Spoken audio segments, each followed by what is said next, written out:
Pronto mondo? Donne e uomini nel cuore della missione. A cura del centro missionario della diocesi di Padova. Conduce Andrea Canton. Suor Anna Maria Crivellari. Un nome composto molto diffuso nei nostri comuni e un cognome Crivellari che più padovano di così difficilmente potrebbe essere. Ce la immagineremmo maestra d'asilo in una delle nostre parrocchie o forse impiegata in uno dei nostri centri di ricovero per malati, anziani e disabili. Non ci stiamo andando troppo lontano, perché Suor Anna Maria si occupa di ragazzi in difficoltà all'interno di un centro di aiuto alla vita, sta tra i giovani per dar loro un'educazione emozionale e sentimentale, segue le adozioni a distanza ed ha messo in piedi un circolo di ricamatrici. Solo che non lo sta facendo a San Tommaso di Albignasego, dove è nata, o all'Arcella, dove ha abitato fin dall'età di 18 anni. Lo sta facendo a Kutaisi, seconda città della Georgia, paese che ha dato i natali a Stalin e al difensore del Milan Kakakaladze, crocevia fondamentale tra Asia ed Europa, tra Chiesa ortodossa e Chiesa cattolica, un crocevia complicatissimo soprattutto dal punto di vista politico. Tra poco, all'interno di questa puntata di Pronto Mondo, daremo il via a questa telefonata intercontinentale con la Georgia. Ci risponderà Suor Anna Maria, che fa parte delle suore piccole figlie di San Giuseppe, che a Padova si trovano attualmente nei comuni di Montegrotto, di Albignasego e di Fossò. Qualcuno se le ricorderà anche nel comune di Padova a Villa Maria. La puntata che andiamo a iniziare sarà al femminile e il perché lo capiremo subito da questa scheda. È stato l'apostolo Andrea, già pochi decenni dopo la predicazione di Cristo, a portare il Vangelo in Georgia. La Chiesa Apostolica Autocefala Ortodossa Georgiana, ancora oggi maggioritaria nel paese, si vanta a ragione di essere tra le chiese più antiche al mondo. Ma se il cristianesimo in Georgia ha radici così profonde che neppure un secolo di dittatura sovietica è riuscito a scalfire, il merito va principalmente ad una donna. Di lei non si sa tantissimo. Forse era parente di San Giorgio, forse proveniva da Costantinopoli, forse era di Gerusalemme. Si chiamava Nino, ma poi fu nota come cristiana. Monaca dall'età di 12 anni, durante un viaggio a Roma, le apparve in sogno la Vergine, che le diede in mano una croce composta da tralci di vino intrecciati e le disse di andare a predicare il Vangelo in Iberia, la zona dell'attuale Georgia. I racconti ci narrano la sua predicazione, i suoi miracoli, le conversioni che operò nell'antico regno georgiano di Iberia.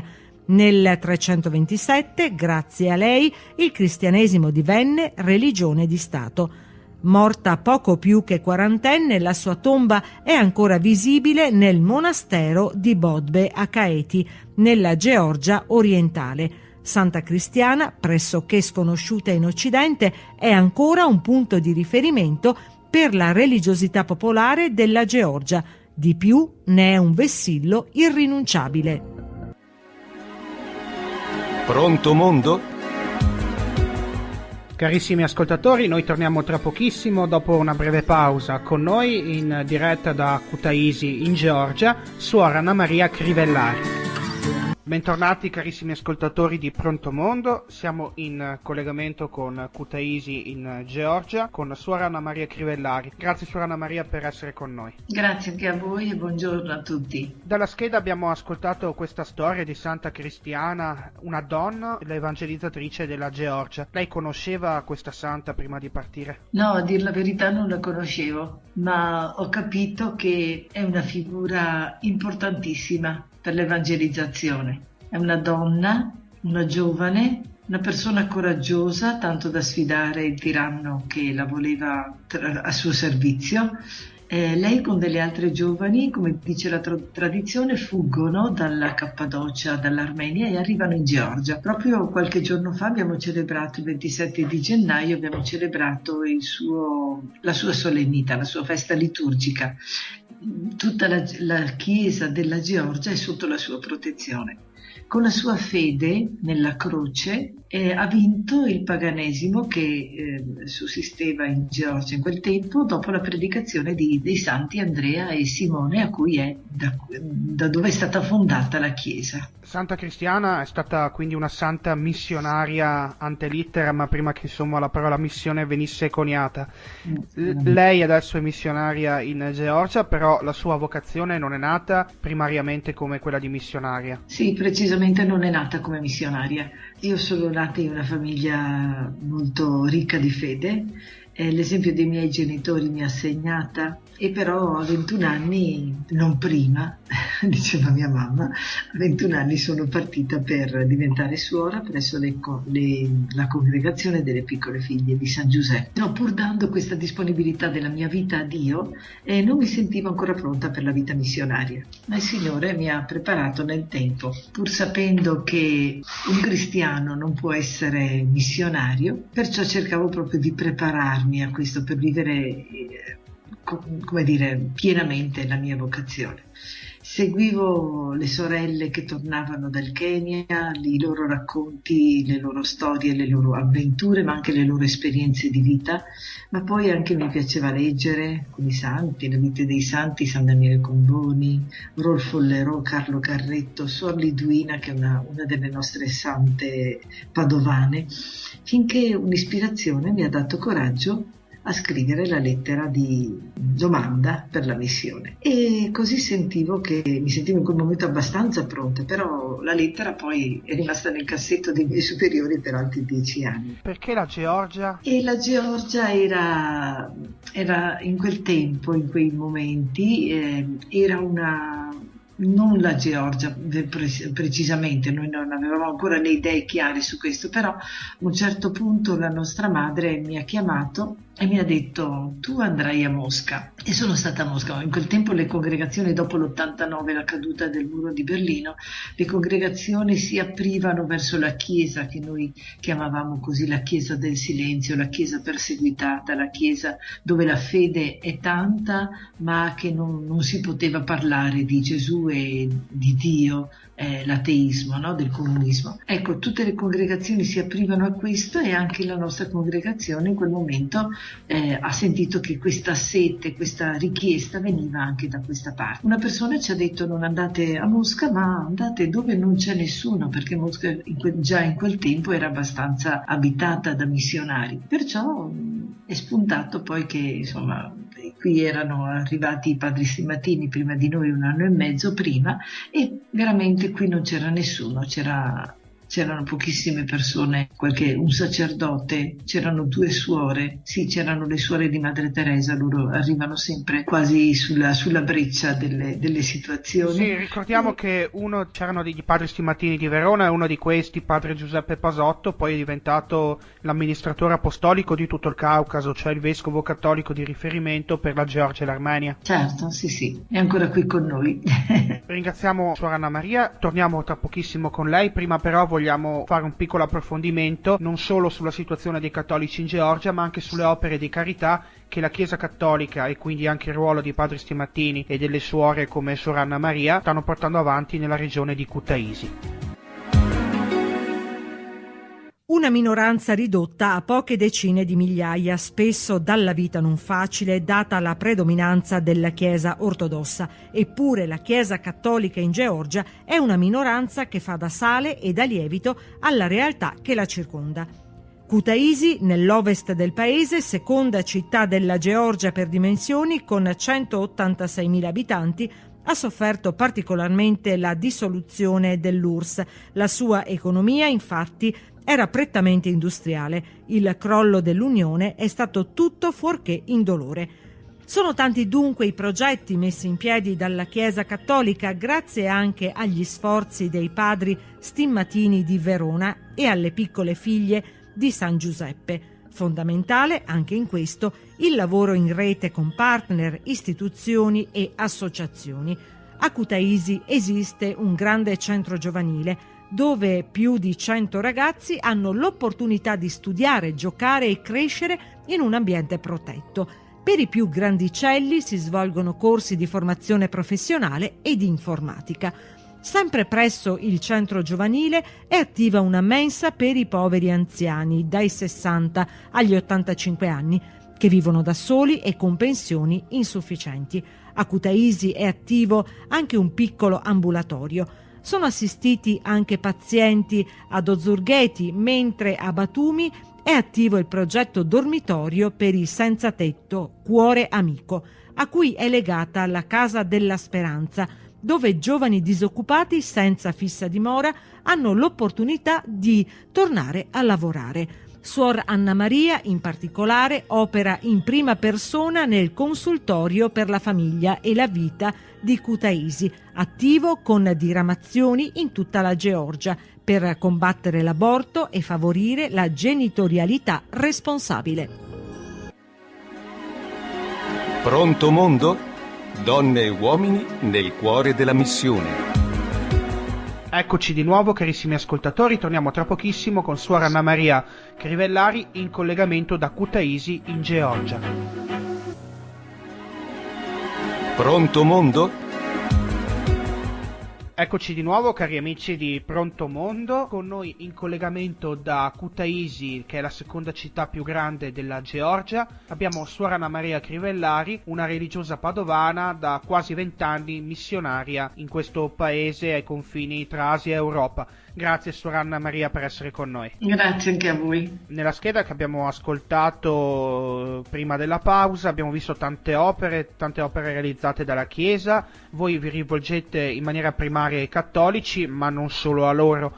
In questo senso è vero che il dialogo parla il linguaggio della carità? Sì, certamente parla principalmente il dialogo della carità. Noi ci apriamo, siamo qui come presenza, siamo qui per l'aiuto ai cattolici, per essere a fianco alla loro fede, per sostenerli, per sostenerci a vicenda. Non è che solo noi consegniamo delle cose o delle realtà, la dottrina, eccetera, ma anche riceviamo molto, per cui ci sosteniamo a vicenda. La loro esperienza dei 70 anni di comunismo segna anche noi e ci prova e ci mette alla prova, ecco, in tante occasioni. Però siamo state mandate per questo, per cui offriamo e parliamo di Gesù a loro, e loro naturalmente ci comunicano la loro fede. Però siamo in un paese 99% ortodosso. Siamo fratelli nella stessa fede, le due chiese sono sorelle, una sulla protezione di Pietro, l'altro sulla protezione di Andrea. Appunto per questo vogliamo camminare insieme. Come dire, dove incontriamo tutte le persone? Le incontriamo soprattutto nella carità. La carità che è fatta della richiesta dei poveri che vengono da noi, ci interpellano anche in questo senso. Soprattutto ci siamo fatti voce di creare dei posti di lavoro, oltre che a dare il pane, creare dei posti di lavoro, proprio perché attraverso di questo si aggregavano tantissime persone che erano beneficate da noi. Quando è tornata l'ultima volta in Italia? Cos'è? In agosto scorso. Ecco, camminando per le vie di Albignasego, di Arcella, dove abitano i suoi parenti, e camminando per le vie di Kutaisi o di Tbilisi, che è la capitale della Georgia, qual è la prima differenza che si nota? Come sta la gente? Sappiamo che anche in Italia la crisi è molto forte, per cui la gente è in difficoltà, solo che la difficoltà dell'Italia non è quella della Georgia, ma camminando per le strade dell'Italia veramente trovo gli stessi fratelli che trovo qui. Qui ci sono persone che escono, l'emigrazione è molto alta, escono dalla Georgia per trovare una speranza di lavoro, di serenità, per dare serenità alla loro famiglia, e qui invece, ecco, qui ci sono queste persone che escono, e lì invece trovo quelle persone che sono uscite, che cercano ancora la speranza. Ecco, sono gli stessi uomini a cui noi come Chiesa, come società ci rivolgiamo, e ci troviamo veramente interpellati da queste persone che cercano una vita migliore. è veramente, mi fa molto pensare, ecco, questa apertura che c'è bisogno dall'Italia verso i fratelli che noi non eravamo abituati 20 anni fa a incontrare per le nostre strade, e quelli che invece qui incontriamo, ecco, queste uscite, questa globalizzazione ci coinvolge tutti ormai. Papa Francesco punta molto sul dialogo ecumenico, in particolare con la Chiesa ortodossa. Lei, che è una delle protagoniste in prima persona, ha dedicato 20 anni della sua vita a questo dialogo. Pensa che ci potrà mai essere un riavvicinamento nei prossimi anni? Ma noi siamo speranzosi, pensiamo di sì che ci sarà. Non sarà un riavvicinamento così a livello di dottrina e di gerarchia, che avviene presto e che avviene da un momento all'altro, però noi siamo chiamati tutti a collaborare, a fare in modo che già ci sia qualche ravvicinamento attualmente, ma abbiamo speranza che questo avverrà. Eravamo abituati a una concezione di missione che significava portare il messaggio di Cristo in territori, in luoghi che non l'avevano ancora ricevuto, come l'Africa o alcune zone del Sud America. Lei invece porta la sua opera missionaria tra strade, territori e vallate che avevano ricevuto il messaggio di Cristo per mano prima di Sant'Andrea e poi di Santa Cristiana, quando da noi a Padova si costruivano ancora i templi per gli dei pagani. Questo cosa comporta anche nell'azione evangelizzatrice? Sì, la storia, il messaggio cristiano appunto in Georgia è molto antico, ed è anche, dobbiamo dire, che è sempre stato molto fedele al Papa. Ecco perché la presenza dei cattolici in Georgia. Però certamente noi ci siamo inseriti in una nazione dove il cristianesimo ha delle profonde radici, appunto, per cui con delicatezza, vorrei dire con i calzari che Dio chiede di togliere a Mosè, e noi ci siamo inseriti in questa terra. Portare il cattolicesimo vuol dire portare Cristo. Anche la Chiesa ortodossa è presente qui e porta Cristo, cioè comunica Cristo ai suoi fedeli, per cui noi ci sentiamo missionari proprio tra virgolette, e anche questo termine dobbiamo usarlo con delicatezza nei rispetti della Chiesa ortodossa. Certo che appunto noi siamo chiamate a questo, a portare il Vangelo ai nostri fedeli, e lo facciamo e cerchiamo di farlo con generosità, con impegno, con una programmazione, e questo significa che camminiamo sulla stessa strada. Ecco, sentirsi compagni di viaggio di queste persone è l'aspetto più bello, più importante, più anche impegnativo, più esaltante, e anche nello stesso tempo più che ti sprona e ti invita a non alla pigrizia, non a lasciar perdere, ma a un impegno costante a servizio del Vangelo. Abbiamo aperto questa puntata parlando di Santa Cristiana, l'evangelizzatrice della Georgia, e vogliamo chiudere questa puntata con un tocco al femminile. Suor Anna Maria, qual è il ruolo delle donne nella missione e direi anche nella Chiesa di oggi? La donna anche in Georgia ha un compito, un contributo molto importante, sia nella società che nella famiglia che nel mondo del lavoro. Spesso noi pensiamo alle donne più come persone sfruttate, purtroppo, ma se sappiamo cogliere veramente il senso vero della presenza della donna appunto nei vari ambiti, cogliamo che è veramente importante, e si verifica proprio nella realtà questa importanza.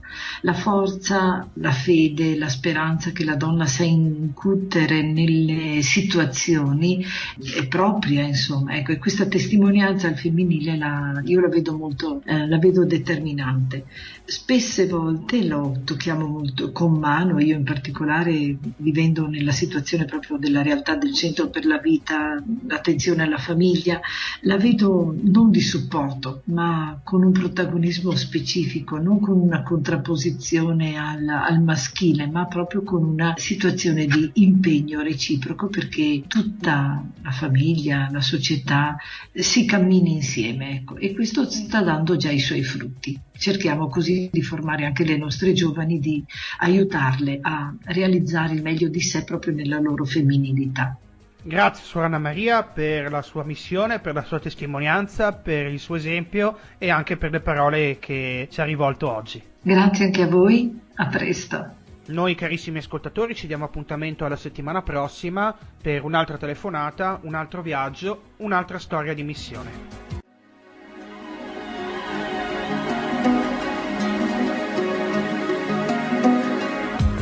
Pronto mondo? Donne e uomini nel cuore della missione, a cura del Centro Missionario della Diocesi di Padova.